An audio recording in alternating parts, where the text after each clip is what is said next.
दोस्तों, इस वीडियो में हम लोग बात करेंगे दो क्वालिटी पेंट स्टॉक के बारे में। पहला है एशियन पेंट और दूसरा है बर्जर पेंट। दोनों बहुत ही रिटेलर्स का फेवरेट स्टॉक है और एशियन पेंट तो सौरभ मुखर्जी जी का भी पोर्टफोलियो का स्टॉक है। तो हम लोग बाई करने कर चलेंगे अगर हम लोग को चार्ट पे मौका दिखता है। लेकिन पहले हम लोग कुछ न्यूज़ बात कर लेते हैं। एशियन पेंट्स के रिगार्डिंग आया है। तो एशियन पेंट्स में एक विसल ब्लोअर ने सेबी को कंप्लेन किया है कि कुछ प्रमोटर्स ने अनऑथोराइज्ड ट्रांजैक्शन किए हैं एशियन पेंट्स के बिहाफ पे। तो वो क्या है उसके बारे में हम लोग डिटेल में बात करते हैं। बात करें हम लोग विसल ब्लोअर की, तो विसल ब्लोअर ने सेबी को बताया कि एक एशियन पेंट्स के पैसे से ही एक कंपनी खरीदी गई जिसका नाम था पैलेडिन पेंट्स एंड केमिकल्स। चूंकि ये कंपनी एशियन पेंट्स के द्वारा खरीदी गई है तो मालिकाना हक एशियन पेंट्स का ही होना चाहिए था। लेकिन प्रोमोटर्स ने ऐसा किया कि इन्होंने अपने पर्सनल कैपेसिटी में इसको रजिस्टर करवाया है। यही मेन इशू है। अगर कंपनी के रिजर्व से कोई कंपनी को खरीदा जाता है तो पेरेंट कंपनी एशियन पेंट्स को ही होना चाहिए था। लेकिन इसके प्रमोटर अश्वनी धानी और उनके बेटे मालव ने अपने पर्सनल कंट्रोल में उस कंपनी को ले लिया है। यही मेन इशू है और इसी के कारण कहा जा रहा है कि स्टॉक फॉल किया है। लेकिन हम लोग अभी कुछ दिन पहले एशियन पेंट्स का नतीजा आया था दोस्तों, और उसमें हम लोग देखे थे कि प्रॉफिट इसका डंप हुआ है कुछ 29% के करीब पिछले साल के कंपैरिजन में, क्योंकि रॉ मटेरियल्स का कॉस्ट बढ़ गया था। ये कंपनी ने रीजन दिया था। तो हम लोग चार्ट पे चलकर देखते हैं कि कैसे हम लोग को एंट्री मिल सकता है, और बर्जर पेंट्स का भी हम लोग बात करेंगे। अब हम लोग आ चुके हैं दोस्तों अपने जीरोधा के चार्टिंग प्लेटफॉर्म पे, और हम लोग देख रहे हैं एशियन पेंट का स्टॉक। तो हम लोग बेसिकली जो हमारे पुराने व्यूवर्स हैं वो जानते होंगे, हम लोग 3 इंडिकेटर्स का यूज करते हैं। एक 20 का मूविंग एवरेज जो कि आपको ब्लू लाइन शो कर रहा होगा, और एक 200 डेज का मूविंग एवरेज जो कि आपको पिंक लाइन शो कर रहा होगा। और तीसरा इंडिकेटर है पिवट लाइन्स या पिवट पॉइंट्स भी बोलते हैं। पिवट लाइन बेसिकली आपको सपोर्ट या रेजिस्टेंस बताता है। अगर प्राइस अपवर्ड मूवमेंट करेगा तो प्राइस को रेजिस्टेंस देता है पिवट लाइंस, और अगर प्राइस डाउनवर्ड मूवमेंट करेगा तो पिवट लाइन सपोर्ट देता है। इतना तक क्लियर है। तीनों इंडिकेटर्स आप लोग स्टडी सेक्शन में जीरोधा के जाकर लगा सकते हैं। और हम लोग जो हमारे पुराने व्यूअर्स होंगे वो ये भी जानते होंगे कि हम लोग बाई करना पसंद करते हैं दोस्तों जब प्राइस 200 डेज के मूविंग एवरेज से करीब या बेस्ट होता है उसके नीचे चले। वैसे सिचुएशन में अगर बाई हम लोग करते हैं तो हम लोग बड़ा अप मूव ऊपर की तरफ कैप्चर कर सकते हैं। अगर मान लीजिए कि प्राइस 200 डेज के मूविंग एवरेज से बहुत ही ज़्यादा दूर चला जाए और दोनों के बीच में बहुत ही वाइड डिस्टेंस हो जाए, वैसे सिचुएशन में कुछ प्रॉफिट भी बुक करना फायदेमंद होता है। अगर मान लीजिए 10 स्टॉक्स है तो 3-4 स्टॉक्स आप प्रॉफिट बुक कर लीजिए।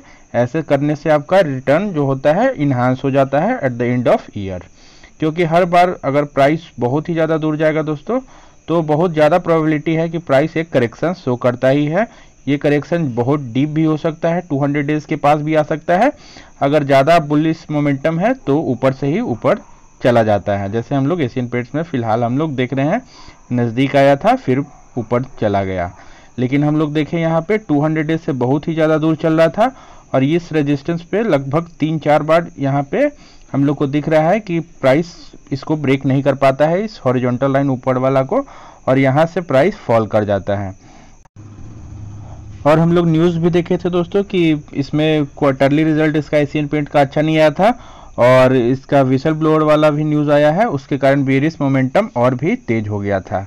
तो हम लोग देख रहे थे प्राइस 200 डेज के मूविंग एवरेज से बहुत ही ज़्यादा दूर चला और फिर करेक्शन करके 200 डेज के मूविंग एवरेज के पास आ चुका है। तो बात है कि हम लोग को कब बाई करना है। तो लॉन्ग टर्म के इन्वेस्टर हम लोग बात करते हैं 200 डेज के पास आता है, और एक हैमर कैंडल हम लोग को यहाँ पर देखने को मिला है। हैमर कैंडल बोलते हैं एक छोटा कैंडल, और बॉडी छोटा होना चाहिए और टेल बड़ा होना चाहिए। ये सब कैंडल स्टिक पैटर्न का हम वीडियो बना चुके हैं, आप प्लेलिस्ट में चेक कर सकते हैं। हैमर कैंडल होता है और बगल में एक एलिफेंट ग्रीन कैंडल, ये हम लोग को आज बनने को मिल गया है। तो इसलिए अगर जो लॉन्ग टर्म के इन्वेस्टर हैं यहाँ पे बाई कर सकते चल सकते हैं। अगर मान लीजिए प्राइस नीचे फॉल भी कर जाता है तभी भी कोई डरने वाली बात नहीं है। नीचे के पिवट पे जहाँ पे सपोर्ट लेगा वहाँ पे और भी आप डाउन में एवरेज कर सकते हैं। लेकिन हम लोग ये बात बोलते हैं कि तुरंत डाउन में एवरेजिंग नहीं करना चाहिए। जैसे मान लीजिए कोई मित्र हमारे यहाँ बाई कर रहे होंगे, फिर और नीचे गया और बाई कर रहे होंगे, और नीचे गया और बाई कर रहे होंगे, तो इससे करने से आपका -20% चला जाएगा उस स्टॉक में, और बहुत लंबा समय लग जाएगा आपको निकलने में और पैनिक कर सकते हैं आप। इसीलिए हम लोग को डाउन ट्रेंड में ज़्यादा एवरेजिंग तुरंत में नहीं करना है। सबसे पहले वेट करना है 200 डेज के पास। अगर 200 डेज से ऊपर चला जाए तो अच्छी बात है। अगर नीचे का सपोर्ट ब्रेक हो जाता है 200 डेज का मूविंग एवरेज से, तो हम लोग पिवट्स का वेट करेंगे। पिवट इसी के लिए लगाते हैं कि मान लीजिए पहला पिवट पे सपोर्ट लेता है तो ठीक है, अगर दूसरा पिवट नीचे पे सपोर्ट लेता है तो और भी अच्छी बात है। जहाँ पे ज़्यादा सपोर्ट लेगा वहाँ पे हम लोग और भी क्वांटिटी ऐड करेंगे। इसलिए एक बार में पूरा क्वांटिटी बाई करके नहीं चलिएगा, हमेशा स्कोप रखना है बाई करने का। तो हम लोग डेली चार्ट पे तो देखें कि हम लोग को एंट्री मिल रहा है, लेकिन हम लोग वीकली चार्ट पे देख लेते हैं। वीकली चार्ट पे हम लोग देख रहे हैं दोस्तों, वीकली चार्ट पे भी हम लोग 200 डेज से प्राइस थोड़ा सा दूर है, लेकिन उतना भी ज़्यादा दूर नहीं है कि और ऊपर ना जा सके। इसलिए हम लोग क्या करेंगे, अभी बाई करके चल सकते हैं। एशियन पेंट्स क्वालिटी स्टॉक है तो हम लोग ज़्यादा वेट नहीं करेंगे। ऐसे स्टॉक में हम लोग को जल्दी एंट्री मिलता नहीं है। क्वालिटी स्टॉक है और बहुत ही डेप्थ फ्री स्टॉक है, तो एशियन पेंट्स में बाई करके आप लोग चल सकते हैं। और ज़्यादा क्वांटिटी में बाई करके नहीं चलिए। हम लोग एवरेजिंग का भी मेथड जानते हैं, कैसे हम लोग एवरेजिंग करते हैं। और हम लोग एवरेजिंग का भी मेथड जानते हैं। जैसे 20 का लाइन इंक्लाइंड हो जाता है अपवर्ड डायरेक्शन में, तो हम लोग जानते हैं कि अगर 20 का लाइन इंक्लाइंड हो गया जनरली 45 डिग्री या 30 डिग्री से लेकर के 45 डिग्री को बुलिश रेंज माना जाता है। अगर 20 का लाइन इतना इंक्लाइंड हो जाता है तो हम लोग इनगल्फिंग खोजते जाएंगे और भी अपना क्वांटिटी बढ़ाते जाएंगे। इनगल्फिंग बोलते हैं एक छोटा सा कैंडल और बगल वाला बड़ा सा ग्रीन कैंडल। ऐसा पैटर्न आप लोग को देखने को मिले तो और भी क्वांटिटी को बढ़ाते जाइए।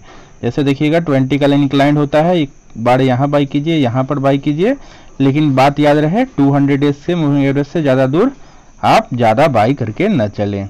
यही मेथड फॉलो कीजिए दोस्तों, आप लोग को अल्टीमेटली बहुत ही अच्छा एंट्री मिलेगा और बहुत ही अच्छा return at the end of year भी मिलेगा। तो कभी भी 200 डेज के मूविंग एवरेज से बहुत ही ज़्यादा दूर हम लोग को बाई करके नहीं चलना है। जो यहाँ पर ले चुके होंगे वो फंस चुके होंगे, आप लोग यहाँ पर लीजिएगा तो आप तो मासेस से बहुत ही आगे रहिएगा। और अगर 200 डेज से नीचे आता है तो एशियन पेंट्स को एक्यूमुलेट करने का समय है। क्वालिटी स्टॉक है, जितना एक्यूमुलेट कीजिएगा at the end of year आपको उतना फ़ायदा मिलेगा। तो एशियन पेंट्स में बाई का हमारा सजेशन है, रिकमेंडेशन नहीं है। अगला स्टॉक है दोस्तों, सेकंड नंबर का पेंट कंपनी है एशियन पेंट्स के बाद बर्जर पेंट्स।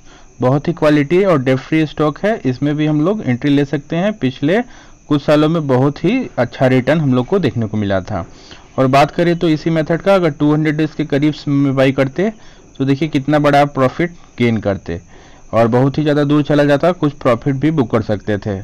तो ये मेथड आपको हमेशा परफेक्ट एंट्री एग्जिट सब देता है दोस्तों, इसलिए आप जितना इस पे प्रैक्टिस कीजिएगा उतना ही आपको फ़ायदा मिलेगा। तो बात करें बर्जर पेंट में तो हम लोग को एक ट्रायंगुलर पैटर्न टाइप का देखने को मिला होगा, और ट्रायंगुलर पैटर्न जिस साइड में ब्रेकआउट देता है दोस्तों उस साइड में बहुत ही पावरफुल होता है। तो इसलिए नीचे की तरफ ब्रेकआउट दिया था तो डाउन ट्रेंड इसका बहुत ही ज़्यादा शार्प था। हम लोग देखें 2-3 ही कैंडल में बहुत ही ज़्यादा बड़ा फॉल हम लोग को देखने को भी मिला था। तो फिलहाल आज हम लोग को बर्जर पेंट में भी एक अच्छा अप मूव देखने को मिला, लगभग 3-4% का अप हम लोग को देखने को मिला है। लेकिन फिलहाल अगर लॉन्ग टर्म के इन्वेस्टर हैं तो कुछ बाई करके चल सकते हैं। अगर प्राइस और भी नीचे पिवट पे आता है तो हम लोग बाई करके चलेंगे। इस पिवट पे तो आज कुछ सपोर्ट मिलते दिखा है, लेकिन हम लोग वीकली चार्ट पे चल के देखेंगे तो और भी ज़्यादा हम लोग को कंफर्मेशन मिलेगा कि हम लोग को एग्जैक्टली बाई करना है कि अभी और भी वेट करना है। वीकली चार्ट पे आपको लॉन्ग टर्म ट्रेंड मिल जाएगा दोस्तों। अगर बहुत ही ज़्यादा अप ट्रेंड है तो हम लोग वेट कर सकते हैं। तो वीकली चार्ट पे हमको थोड़ा सा चार्ट इसका वीक लग रहा है, क्योंकि हम लोग बात करें यहाँ पे इसका सपोर्ट है। अगर इस सपोर्ट से अगर ऊपर जाता है तो हम लोग बाई कर सकते हैं, क्योंकि यहाँ पे देख रहे होंगे यहाँ से प्राइस बार बार आता है, फॉल करता है और फिर ऊपर चला जाता है। तो होप करते हैं कि यहाँ पे आता है फिर से ऊपर चला जाएगा। ऐसा कोई ज़रूरी नहीं है कि प्राइस बहुत ही ज़्यादा ऊपर चला गया तो नीचे ही आ जाएगा, यहाँ से ब्रेकआउट करके ऊपर भी जाता है। कभी भी किसी मेथड को जनरलाइज नहीं करना है, बस उसको हम लोग को समझना है। तो यहाँ पे अगर सपोर्ट मिलते हुए दिखता है तो हम लोग बाई करके चलेंगे। एक तो हैमर कैंडल हम लोग को दिखा है, लेकिन अभी पूरा वीक कंप्लीट नहीं हुआ है, तो इसलिए हम लोग डेली चार्ट पे ही विश्वास करते हैं। और कल भी एक और ग्रीन कैंडल हम लोग को देखने को मिलता है दोस्तों। तो कुछ आप लोग क्वांटिटी बाई करके बर्जर पेंट में भी चल सकते हैं, क्योंकि हम लोग लॉन्ग टर्म इन्वेस्टिंग कर रहे हैं तो बहुत ही ज़्यादा परफेक्शन का हम लोग को ज़रूरत नहीं है। कुछ कम भी परफेक्शन मिलेगा तो हम लोग बाई करके चलेंगे। क्योंकि ऑलरेडी हमारा मेथड आपको इतना ऊपर बाई करने से बचा चुका है। बताइए जो यहाँ पे बाई कर रहे होंगे और डाउन ट्रेंड में एवरेजिंग करते जा रहे होंगे, उनका तो पहले ही हिम्मत आधा टूट चुका होगा। तो इसलिए आप लोग तो पहले ही आगे हो जाइएगा अगर यहाँ पे बाई कीजिएगा। इसलिए बर्जर पेंट में अगर कल भी हम लोग को बुलिश मोमेंटम देखने को मिलता है तो हम लोग बाई करेंगे। अगर मान लीजिए बड़ा सा रेड कैंडल हम लोग को देखने को मिलता है तो हम लोग उसमें अभी बाई नहीं करेंगे। इसलिए आप बर्जर पेंट को अगर बाई भी करना है तो आप लोग 2 बजे के बाद बाई कीजिएगा। करीब 1 से लेकर के 2 बजे तक ट्रेंड क्लियर हो जाता है। अगर बुलिश है तो बुलिश ही रहेगा लास्ट तक, अगर बेरिश है तो बेरिश ही रहेगा लास्ट तक। तो इसलिए बर्जर पेंट भी बाई का कॉल है और आप एशियन पेंट भी एक्यूमुलेट करें, दोनों क्वालिटी स्टॉक है। तो बहुत सारे मित्रों का यही गुजारिश था कि एशियन पेंट और बर्जर पेंट का वीडियो बनाइए कि कैसे हम लोग एंट्री ले। तो हम लोग को एक बढ़िया सा डाउनफॉल मिल चुका है, अपने टॉप से बहुत ही ज़्यादा स्टॉक दोनों गिर चुका है और हम लोग देख रहे हैं इस पिवट पे सपोर्ट ले रहा है। तो बर्जर पेंट भी बाई कर सकते हैं और एशियन पेंट भी आप लोग बाई करके चल सकते हैं, लेकिन स्मॉल क्वांटिटीज में कीजिए। अगर बियरिश मोमेंटम ज़्यादा रहता है तो प्राइस और भी फॉल करेगा, कहाँ तक करेगा हम लोग भी नहीं जानते हैं। तो इसलिए स्मॉल क्वांटिटीज में आप लोग ऐड करके दोनों स्टॉक क्वालिटी स्टॉक है अपने पोर्टफोलियो में चलिए और लॉन्ग टर्म का विजन रखिए। तो होप दोस्तों आपको वीडियो अच्छा लगा होगा। वीडियो अच्छा लगा होगा तो लाइक कीजिएगा और चैनल को सब्सक्राइब कीजिए और अपने दोस्तों में शेयर कीजिए। चलिए, थैंक यू।